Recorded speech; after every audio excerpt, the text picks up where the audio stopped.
The defendant, Jussie Smollett, is an actor and singer-songwriter who currently appears as a character on the Fox television show Empire. Defendant Smollett currently resides in an apartment in the Chicago Streeterville neighborhood.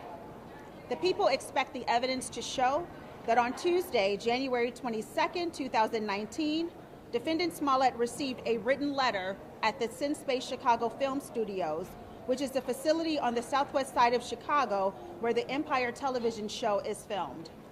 This letter contained written threats directed towards Defendant Smollett and contained a then unknown white powdery substance. The letter also contained cutout letters pieced together which stated, "Smollett Jussie, you will die, Black F," and the word MAGA was handwritten on the envelope where the return address typically is located. This powdery substance has since been determined to be crushed ibuprofen tablets. The letter also contained a drawing of a stick figure, which appears to have a rope around the neck and a gun pointed towards it. Law enforcement authorities were contacted, and the letter was turned over to the Federal Bureau of Investigation, which is currently conducting forensic analysis of the letter. In January of 2019, and at all times relevant hereto, Defendant Smollett was close friends with an individual by the name of Abimbola Abel Osundero, who is 25 years old. Smollett and Abel initiated their friendship in the fall of 2017. During the course of this friendship, Defendant Smollett and Abel socialized together, exercised together, as well as worked on the Fox television series Empire. Within that working relationship, Abel was a stand-in for a character named Kai, who is a love interest of Defendant Smollett's character on the Empire TV show. Additionally, text messages between Defendant Smollett and Abel revealed that Abel was a source of designer drugs for Defendant Smollett. Specifically, since the spring of 2018 and on several occasions, Defendant Smollett requested Abel to provide him with Molly, which is street name for the narcotic ecstasy. Text messages generated by Defendant Smollett to Abel, specifically starting on the morning of January 25, 2019, revealed Defendant Smollett asking Abel when he would be leaving on his trip to Nigeria. This trip was scheduled to take place on the evening of January 29th of 2019, and it had been planned by Abel and his brother, Olabenjo Ola Osundero, who's 27 years old, 2 months prior. After Abel confirmed the date and time of his trip, Defendant Smollett texted Abel stating, "Might need your help on the low. You around to meet up to talk face-to-face?" The two then made arrangements to meet at the SinSpace studios that afternoon, where Defendant Smollett subsequently drove Abel home to Abel's apartment in the Lakeview neighborhood. During the ride, Smollett indicated to Abel his displeasure that the Empire Studios handling of the racist and homophobic letter he received 3 days prior. Defendant Smollett then stated that he wanted to stage an attack where Abel would appear to batter him. Defendant Smollett also suggested that Abel's older brother Ola assist him with the attack. Defendant Smollett had met Ola on several previous occasions through Abel. Additionally, Ola had appeared as an extra of the Empire TV show. Abel and Ola are both dark-skinned black males born in the United States with Nigerian descent. When Defendant Smollett and Abel reached Abel's apartment at approximately 5 p.m. on January 25, 2019, Ola, who was then living with Abel, was summoned into Defendant Smollett's vehicle. Once inside, Smollett asked Ola if he could trust him. When Ola said he could, Smollett detailed his plans of the attack to the brothers. Smollett stated that he wanted them to appear to attack him on the evening of January 28, 2019, near his apartment building in Streeterville. Defendant Smollett also stated he wanted the brothers to catch his attention by calling him an Empire F, Empire N. Defendant Smollett further detailed that he wanted Abel to attack him, but not hurt him too badly, and to give him a chance to appear to fight back.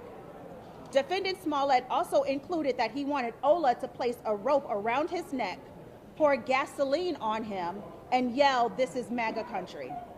Prior to the brothers getting out of Smollett's car, Smollett provided Abel with a $100 bill to purchase the rope, gasoline, ski masks, gloves, and the red baseball caps, which resemble the ones that say, "Make America Great Again." The ride from Cinescape Studios to the Osendero brothers' home and the meeting between Smollett and the brothers is corroborated by CPD pod videos and cellular phone tower data of Smollett's phone number.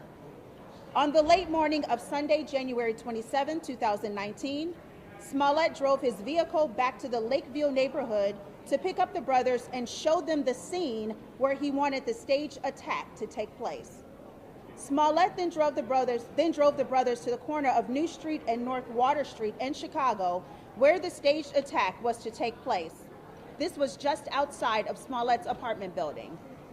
Further details were provided by Smollett, which included that the staged attack was to take place near the stairs on the southwest corner of New and North Water Streets at 10 p.m. the following night.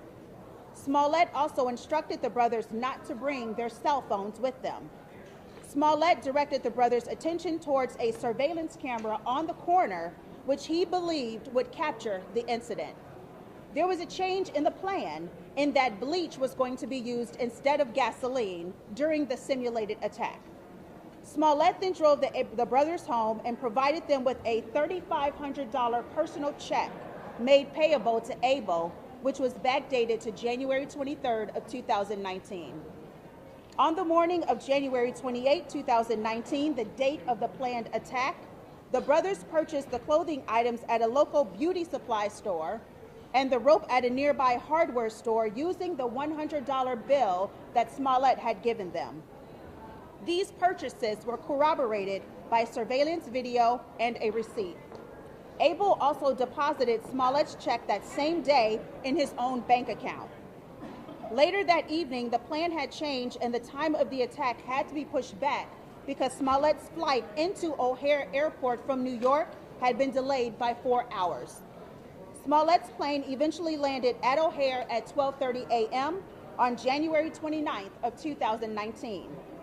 At 12:49 a.m., there's a phone call between Smollett and Abel, which lasted 3 minutes.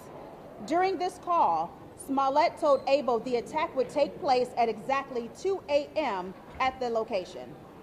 Minutes later, Ola ordered an Uber rideshare to his home to leave for the crime scene. Cell phone records and Uber records confirmed this call and the Uber ride.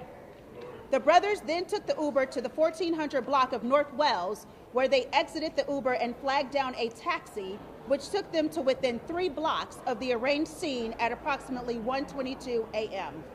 The taxi's in-car video captures the brothers flagging the cab and riding in the back seat. From approximately 1:22 a.m. until approximately 2:03 a.m., video evidence showed the brothers on foot in an area bordered by Lakeshore Drive to the east, Columbus Drive to the west, Illinois to the north, and the Chicago River to the south.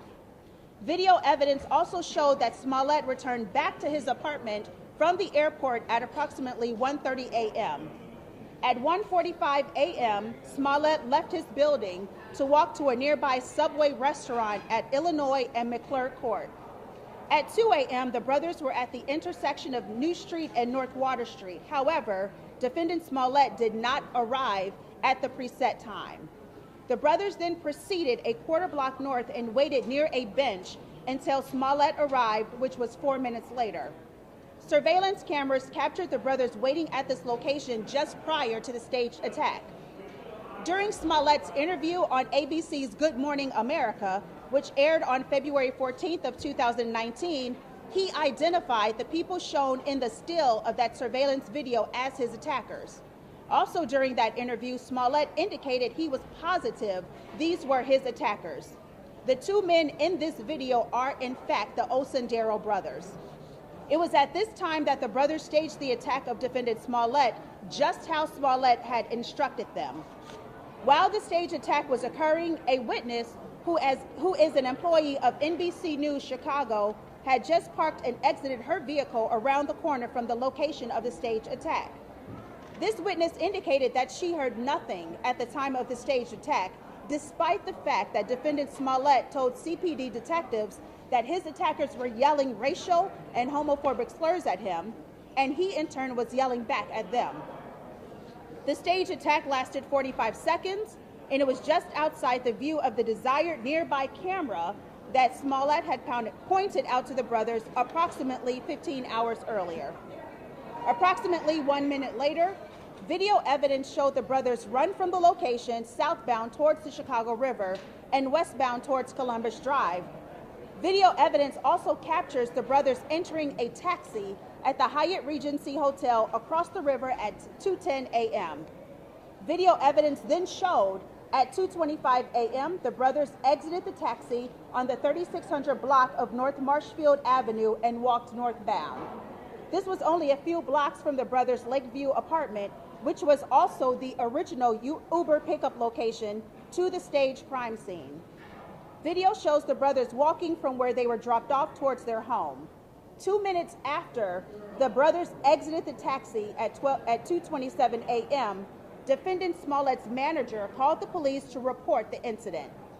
At approximately 2:42 a.m., Chicago police arrived at Smollett's apartment. Chicago police observed that Smollett had a rope draped around his neck. This was captured on police body-worn camera. Seconds later, Smollett asked the police to shut off their cameras. Smollett then made a police report where he claimed he was the victim of an attack in which the offender struck him while yelling racial and homophobic slurs. Smollett also reported that the offenders placed a rope around his neck, poured a liquid chemical on him, and told him, "This is MAGA country." Defendant Smollett also reported for the first time that 3 days prior, on January 26, 2019, he received a phone call from an unidentified phone number in which an unidentified male caller stated, "Hey, you little F," before ending the call. Smollett also told police that the incident happened near a camera, which he stated should have captured the attack. This is the same camera that Smollett pointed out to the Osendero brothers in preparation of this staged attack. Smollett also told the police that the initial and primary attacker, now known to be Abel Osendero, was wearing a ski mask which covered his entire face with the exception of his eyes and the area all around his eyes. As stated earlier, the Osendero brothers are dark-skinned male blacks. During the Good Morning America interview, Smollett stated, "And it feels like if I had said I was a Muslim or a Mexican or someone black, I feel like the doubters would have supported me much more, a lot more." These statements by Smollett further misled the police and the public to believe his attackers were white. On January 29, 2019, at 7:45 p.m., just less than 18 hours following the reported attack, defendant Smollett placed a phone call to Abel, and the duration of the call was 5 seconds.